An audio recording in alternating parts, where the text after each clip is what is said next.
parasite is described as an organism that lives on or within another organism. I see you. You don't belong here. I will use appropriate force, as I have with the other life forms on this ship, to rid you from my body. Wake up, insect, and gaze upon my works, for I am Citadel, and my reign will be eternal.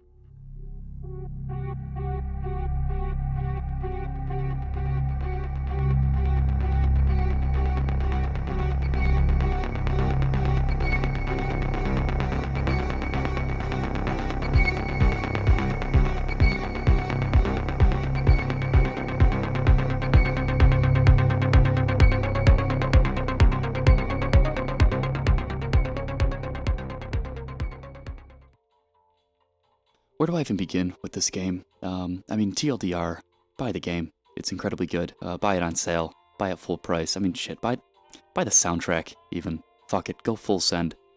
I've been trying to find a way to tackle this game, a way to make a video about it. Thought about maybe doing just a basic review, maybe a long-form retrospective. Turns out you can't really do that if you haven't beat the game, which I haven't done. Hasn't really changed my opinion on the game. But, that's kind of where I'm at with that. And on top of that, quite frankly, my vocabulary is not good enough to make a video longer than 15 minutes, it seems, without repeating the same 3 phrases about 87 times. So that's kind of out the fucking window. But either way, in this video, I'm going to be discussing, the gameplay, the sound design, the atmosphere, graphics, all that fun stuff, basic review stuff. So, I guess this is a review. I have just decided that that's what this is. So, yeah. I really wish I could crossfade the music to sound better. I have an idea in my head, and when I try to do it, it just doesn't work. I'm not really sure what I'm doing wrong, but whatever. Anyway, you are an unnamed hacker captured by Tricorp. You were arrested for hacking Tricorp's databases in order to steal a special grade implant. You were given a choice to either be sent to prison or help one of the station commanders, Edward Diego, hack Citadel Station and remove the ethical restraints of the ship's governing artificial intelligence named Shodan. In return, you will receive the implant you hacked Tricorp for in the first place. This decision, as you can imagine, proved disastrous to an irreversible degree. To remove the ethical restraints in an artificial intelligence is to remove any synthetic affection or value for human life Shodan may have had. While you were receiving your implant, Shodan launched an attack on all organic life within Citadel Station. It is towards the near end of this attack that you awaken the medbay, where system shock truly begins.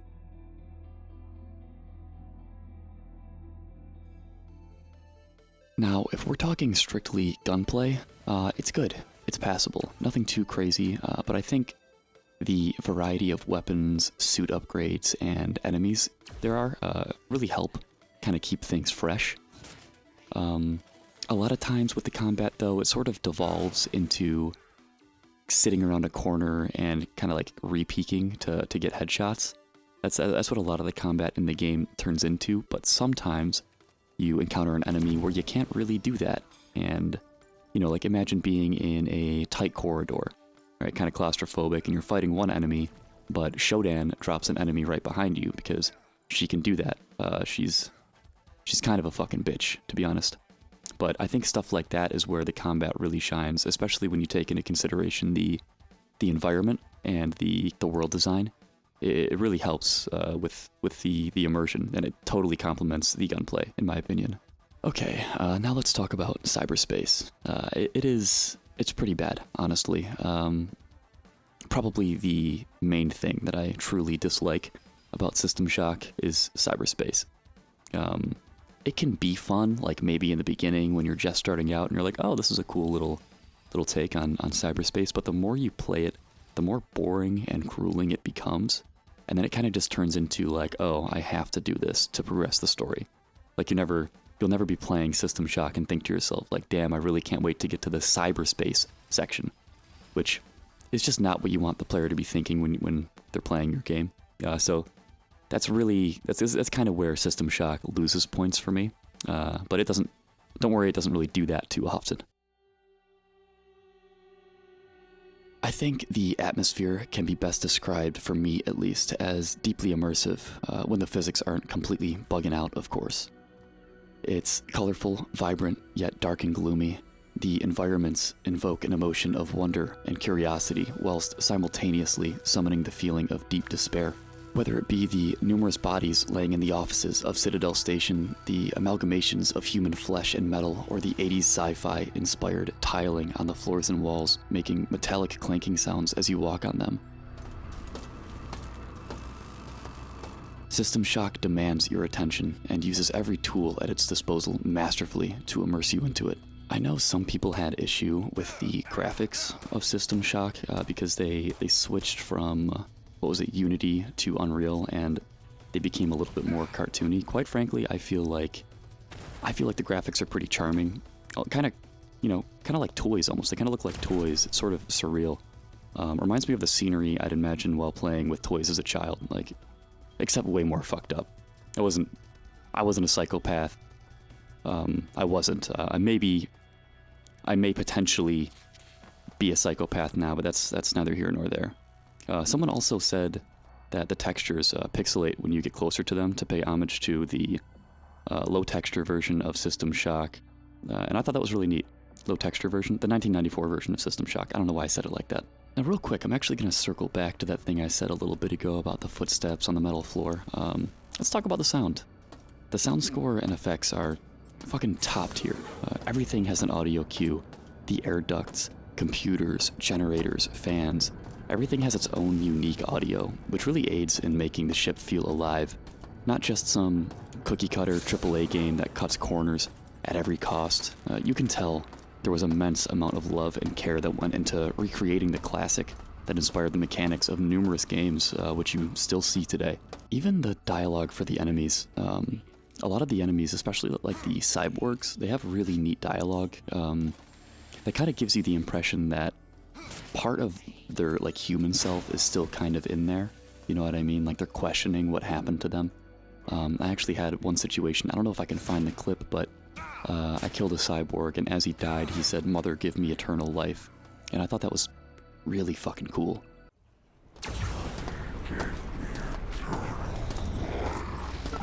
So yeah, like I said a second ago, so much love. So good.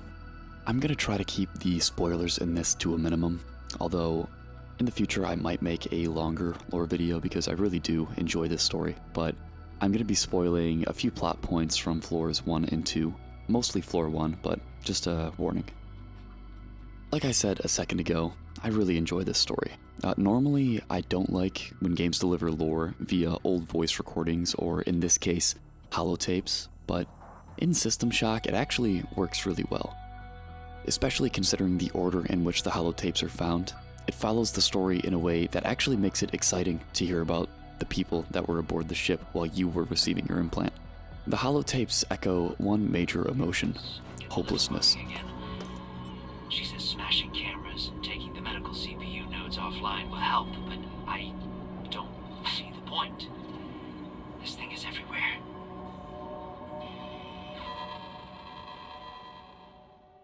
These events, this disaster, is your doing. It was your recklessness that caused the chain of events resulting in the deaths of hundreds of lives. If you hadn't tried to hack Tricorp, this whole situation could have been avoided. So now the fallout of your actions can be heard through the first-person experiences of the crew, most of which, if not all, did not survive. Getting supplies from the west wing of medical cost us. Hansen and Rains. At this rate, we're dead in hours rather than days. Weeks of loss after loss is taking its toll. We're going to rush the access corridor that leads to the bridge and take down Shodan. If we don't, then I'll make sure there isn't enough of me left to be used as spare parts.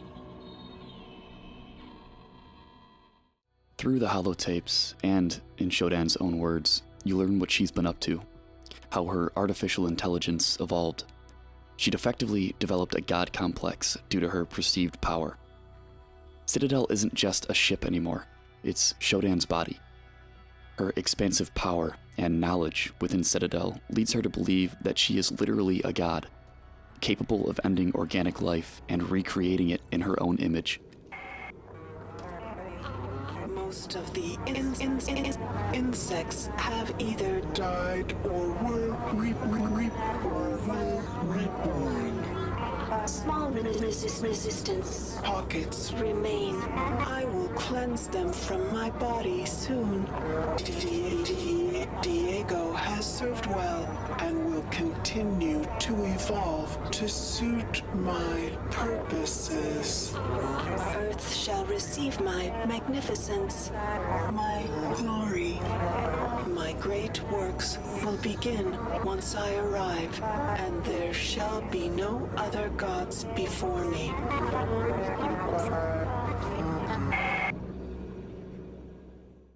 Within the confines of her data, she understands everything, but you were not supposed to be on Citadel to begin with. Shodan sees no record, therefore has no knowledge of your existence. Shodan sees you as an insect, a parasite.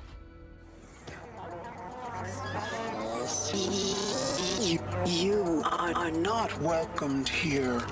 Remove yourself.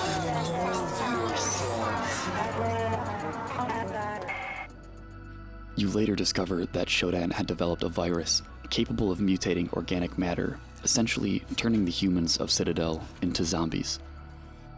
Shodan intends on eradicating all life on Earth with Citadel Station's mining laser, then using the virus to create a new civilization of docile, obedient creatures loyal to her. F-71. Move Mutagen experiment V5 to Beta Grove on the executive level. Let the virus loose in the grove and observe its effects on flora and fauna. collect samples From the mutated. Kill those who have not shown progress. And we will soon have a perfected strain that will consume the earth. allowing me to reshape the insects in my perfect image. Nearing the end of your dive onto level 1, you're contacted by a woman named Rebecca Lansing. She knows you're the hacker that removed the ethical restraints from Shodan. You also learn that your identity was kept anonymous by Edward Diego for some reason. Trioptimum offered your freedom. In return, you must shut Shodan down. Shodan then cuts the comm link between you and Rebecca before she's able to elaborate further on what Diego's plan may be. I prefer a quiet station. Thank you. Early on in the second level, an automated message from Edward Diego plays, urging everyone on the ship to join Shodan and allow her to take over. To those who remain, to those who are tired, to those who are scared, I've a promise for you. I know you've been fighting hard, fighting to keep the way of life that has proven to be selfish. Trioptimum has reinforced this false narrative, time and time again. Why hold on to these delusions of grandeur, a promise that will lead you to your death? But what if there was another way? A way that promises immortality? This can only be achieved through Shodan, our goddess, and our great savior. She has plans for all of you. Plans to liberate us from these imperfect shackles. To live forever in peace and harmony as we serve her and each other. Join us. Join Shodan. If you're unable to shut Shodan down before she moves forward with her plan, likely billions more will perish. I'd love to keep talking about the story, but I really think it's something you should experience for yourself. If you want me to make a longer video just discussing the story, I don't know, leave a comment, let me know, and I'll get to work. Probably have the video to you by, 2026 at the latest. But in summary, the story of System Shock is its bread and butter. Earlier in the gameplay section, I really only discussed how the variety of weapons and enemies keeps the gunplay feeling engaging and fresh, which obviously does fall under gameplay, but the story of System Shock is truly what elevates the gameplay as a whole. Like, that is where System Shock shines. You play the game for the story, you play it to learn more about Citadel and to hear Shodan's amazing writing and voice acting. Shodan is honestly one of, if not the best antagonist in video game history. She's basically the precursor to GLaDOS. You play System Shock, and it truly puts into perspective what makes a good game. It isn't just good combat, a half-baked story, or pretty graphics. It's world building, masterful level design, amazing story, polish, and the patience to craft a game for the fans instead of investors. System Shock is a gift to this generation of gamers, a reminder that games were good once, a reminder that a game doesn't have to hold your hand in order for it to be fun, a reminder that devs used to put the audience first. I'm not gonna give this game a score. I think that's kind of dumb, to be honest. I'm just gonna say, buy it. Just buy it. And perhaps even, buy it again. And that just about wraps things up. If you made it this far, truly, I appreciate it. I know that the video was probably a little bit sporadic with its pacing and whatnot. It's something that I'm kind of trying to improve on currently. And I'm getting there. Slowly but surely, I'm getting there. And if you did like the video, please give it a like. If you want to see more videos like this, potentially maybe better in the future, give me a subscribe. Why not? And follow me on... I don't have any other socials. This is just about it. I'm really bad at goodbyes. Okay.